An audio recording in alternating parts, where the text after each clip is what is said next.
Baik, Assalamualaikum warahmatullahi wabarakatuh. Selamat malam, salam sejahtera untuk kita semua. Mohon izin Ibu Farisa Sestri Musdalifah, SOS MSI, selaku dosen pengampu dalam mata kuliah Seminar Komunikasi.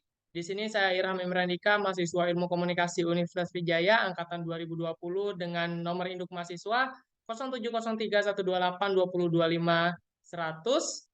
Izin mempresentasikan hasil penelitian saya bab 1, bab 2, bab 3, Seminar Komunikasi dengan judul penelitian Akomodasi Komunikasi Antar Budaya pada Penyesuaian Diri Mahasiswa Perantauan Asal Bangka Belitung dengan menggunakan studi fenomenologi pada mahasiswa Fakultas Ilmu Sosial dan Ilmu Politik Universitas Sriwijaya tahun 2021 dan 2022.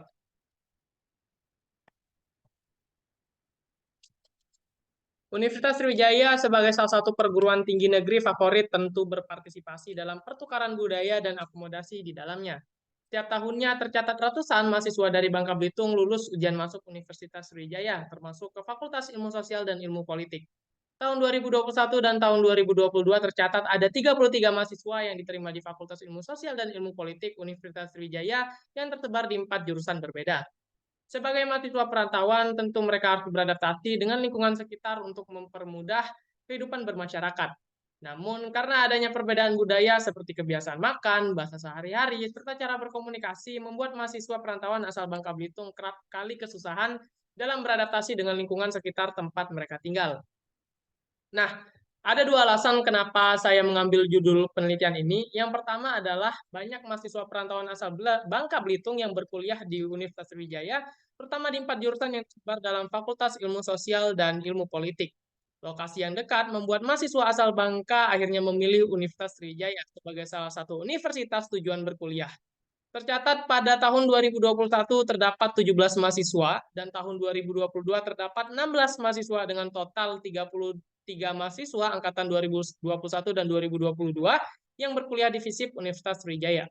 Lalu alasan yang kedua adalah kemampuan beradaptasi, mendapatkan relasi, serta menciptakan lingkungan kampus yang nyaman melalui akomodasi budaya merupakan kompetensi yang harus dimiliki oleh setiap mahasiswa perantauan. Karena perbedaan budaya dapat menjadi penghalang untuk berkomunikasi dengan kemungkinan adanya kesalahpahaman persepsi dari masing-masing individu, yang mana hal ini seringkali dialami oleh mahasiswa perantauan asal Bangka Belitung, termasuk saya sendiri. Saya menjadikan Fakultas Ilmu Sosial dan Ilmu Politik sebagai tempat penelitian saya karena di Fakultas Ilmu Sosial dan Ilmu Politik yang dalam kegiatan akademik maupun non-akademiknya, keempat jurusan yang ada seperti ilmu administrasi publik, sosiologi, ilmu komunikasi, serta ilmu hubungan internasional membuat mahasiswanya agar dapat aktif dan komunikatif. Karena output dari keempat jurusan tersebut bukan hanya interaksi interpersonal, namun juga interaksi yang cakupannya lebih luas. Dan seringkali kegiatan yang dilakukan setiap jurusan di Fakultas Ilmu Sosial dan Ilmu Politik adalah pengabdian ke masyarakat luas. Penelitian ini terbatas pada mahasiswa Bangka Belitung angkatan 2021 dan 2022 di Fakultas Ilmu Sosial dan Ilmu Politik karena pada saat ini mahasiswa angkatan 2021 dan 2022 merupakan mahasiswa baru yang mana mereka baru saja berhasil beradaptasi. Bahkan ada beberapa yang masih dalam proses adaptasi. Nah, adapun rumusan masalah dan tujuan penelitian ini adalah penelitian ini bertujuan untuk mengetahui akomodasi komunikasi dalam interaksi antar budaya mahasiswa perantauan asal Bangka Belitung angkatan 2021 dan 2022 di Fakultas Ilmu Sosial dan Ilmu Politik Universitas Sriwijaya. Nah, ada beberapa teori dan satu fenomena, satu studi itu studi fenomenologi yang saya gunakan dalam penelitian kali ini. Yang pertama adalah teori komunikasi antar budaya. Menurut Martin Danakayama, komunikasi antar budaya berfokus pada bagaimana suatu budaya mampu membedakan sebuah kelompok satu dengan kelompok lainnya.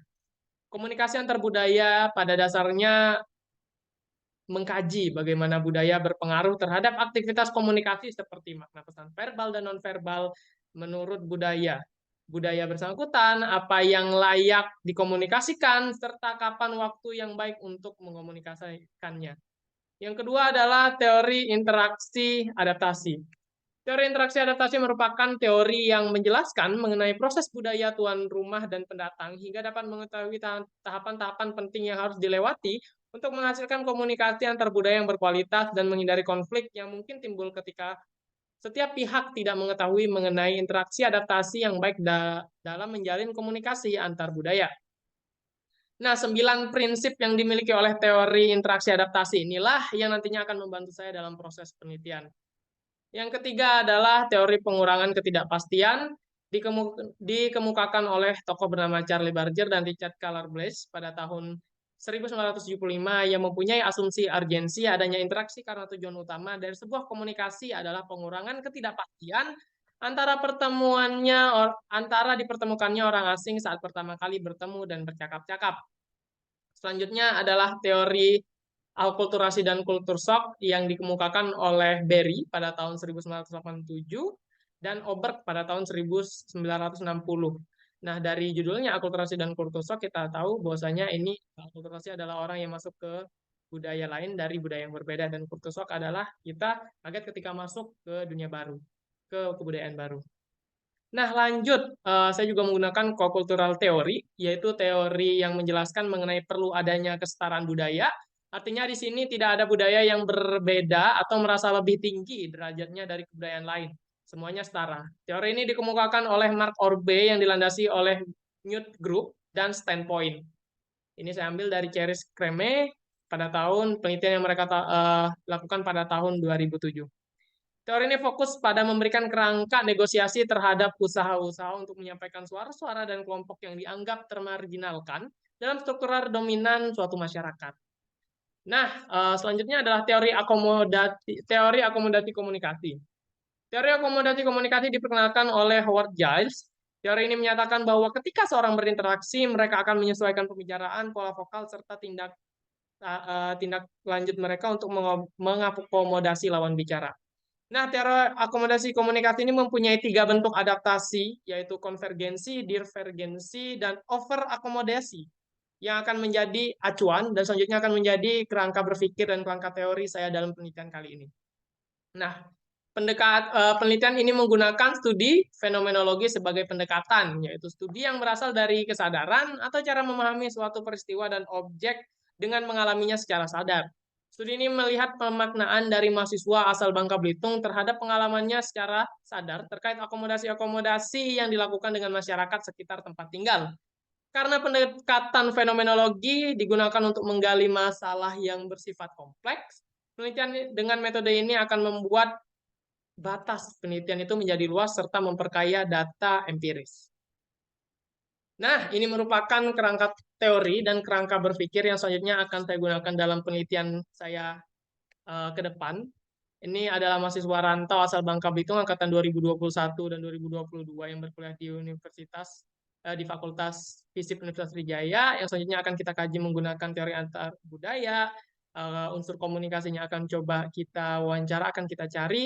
Dan terakhir, kita melihat di sini akomodasi budaya yang telah mereka lakukan yang terjadi antara mahasiswa angkatan 2021-2022 asal Bangka dengan penduduk sekitar, apakah itu konvergens, saling adaptasi, divergen, saling menonjolkan identitas, ataukah over akomodasi, ataukah akomodasi yang berlebihan.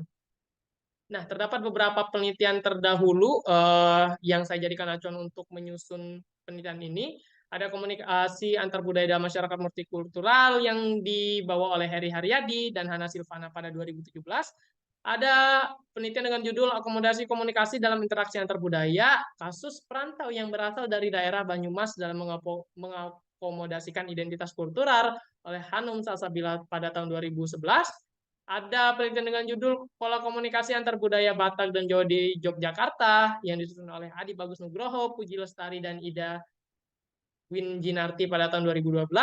Akomodasi komunikasi antar budaya pada penyelesaian diri mahasiswa perantauan asal Sumatera di UIN Syarif Hidayatullah Jakarta yang disusun oleh Maudy Mardiati pada tahun 2021, yang mana penelitian yang disusun oleh Maudy Mardiati ini merupakan acuan utama saya yang paling sering saya pakai dalam penelitian untuk membantu penelitian kali ini. Dan terakhir adalah akomodasi komunikasi pada mahasiswa beda budaya Kota Kupang yang disusun oleh Petrus, Ana Andung, dan teman-teman pada tahun 2019. Nah, metode penelitian saya kali ini, jenis penelitian ini merupakan penelitian deskriptif kualitatif dengan pendekatan fenomenologi. Adapun jenis data primer penelitian ini saya dapatkan melalui 4 informan yang sudah saya pilih dan seleksi dari 33 informan, 33 mahasiswa angkatan 2021 dan 2022 asal Bangka. yang telah ditentukan sebelumnya. Nah, data sekunder merupakan tabel berupa tabel, catatan, dan data lain yang digunakan untuk membantu memperkuat data primer. Nah, untuk pengumpulan data dilakukan melalui teknik wawancara dan studi dokumentasi. Karena jenis penelitian saya, seperti saya sudah jelaskan, merupakan deskriptif kualitatif dengan pendekatan fenomenologi. Terakhir, pengolahan data. Pada penelitian ini, teknik yang digunakan dalam melakukan analisis adalah teknik deskriptif kualitatif dengan menggambarkan data temuan melalui kata-kata dengan tahap analisis data yang digunakan dalam tahap analisis data di lapangan. Baik, itu saja presentasi dari bab 1, bab 2, bab 3 penelitian yang sudah saya lakukan, yang akan saya lanjutkan insya Allah apabila diterima menjadi skripsi, dan semoga diterima. Saya sadar banyak sekali kekurangan dan hal-hal yang miss dalam presentasi maupun penelitian kali ini.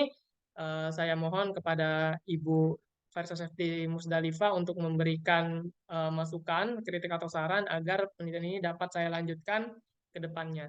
Demikian presentasi yang dapat saya lakukan dan penelitian saya kali ini. Mohon maaf apabila ada salah kata maupun salah langkah dalam melakukan penelitian kali ini.